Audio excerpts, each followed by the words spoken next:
Por eso, de antemano, le agradezco la presencia aquí de varios delegados de la Embajada de los Estados Unidos. Aquí mi amigo Kevin, que está por ahí, al lado Said, que viene aportando a este programa específico desde el punto de vista de cómo transformar esas economías ilícitas que tienen una geografía en el país y en el Cauca, obviamente.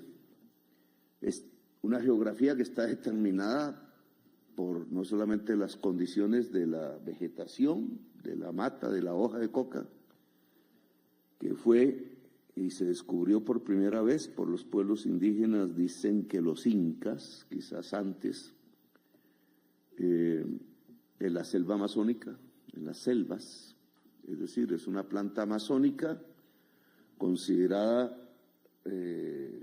parte de la cultura de muchos de los pueblos ancestrales de América Latina.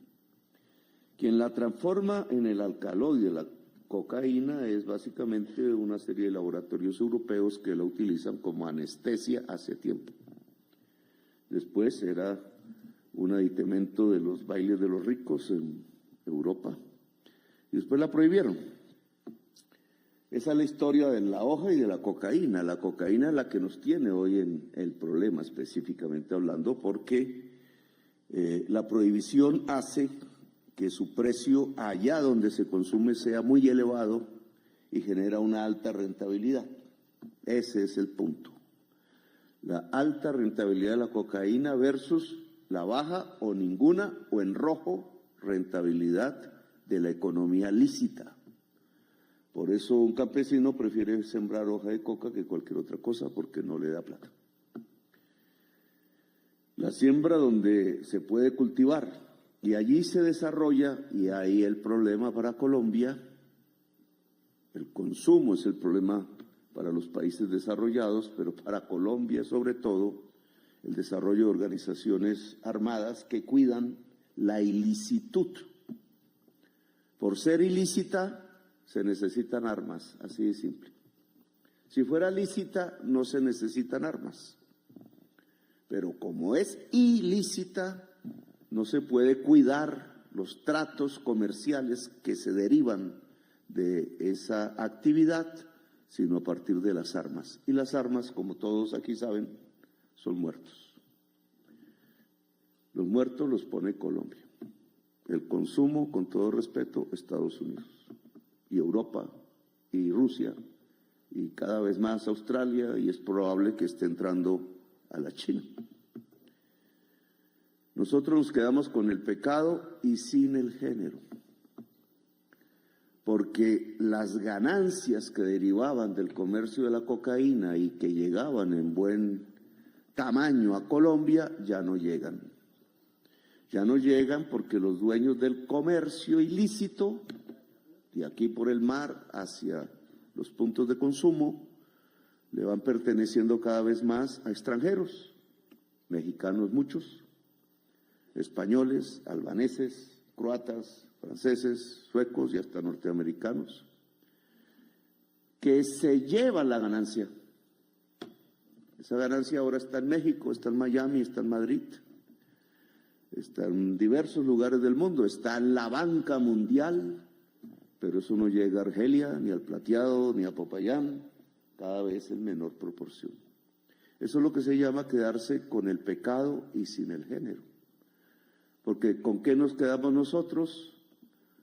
Con armas, con bandas armadas, con conflictos entre bandas, con masacres, con la muerte de los jóvenes, jóvenes aquí, jóvenes allá. Los jóvenes son miembros del ejército, son los que andan en la trocha. Los jóvenes son los miembros de las bandas armadas, son los que andan también en la trocha. Los muertos en general son la juventud, el liderazgo social. Quien se debilita es la organización popular. Lo que se debilita es la democracia. Vamos cayendo poco a poco en dictaduras reales de gente armada. Y esas dictaduras reales de gente armada deciden qué hacer, qué no hacer, a qué horas acostarse, a qué horas no, qué cultivar y qué no, qué hacer con la vida. Cuando otro armado impone qué hacer con la vida de uno ya no vive en una democracia.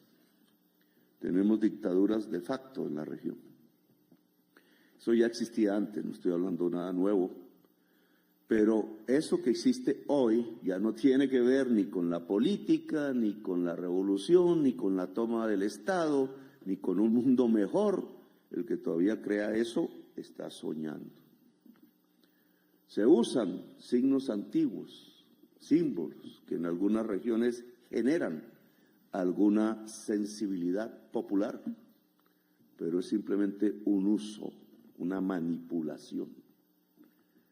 Se usa esa a la población, al pueblo. ¿Para qué? Para traquetear, para hacer un negocio. ¿Y quién se queda con el negocio? Los extranjeros. Entonces es la hora de cambiar. Seguir por ese camino no lleva sino al desastre, a velar hijos e hijas, y cada vez en un número mayor.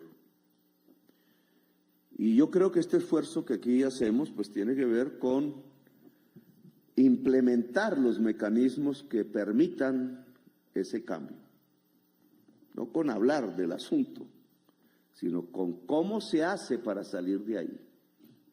Ya sabemos qué es el ahí, ahora cómo salimos de ahí. Y obviamente necesita dos grandes aliados, una alianza, el pueblo mismo y el Estado.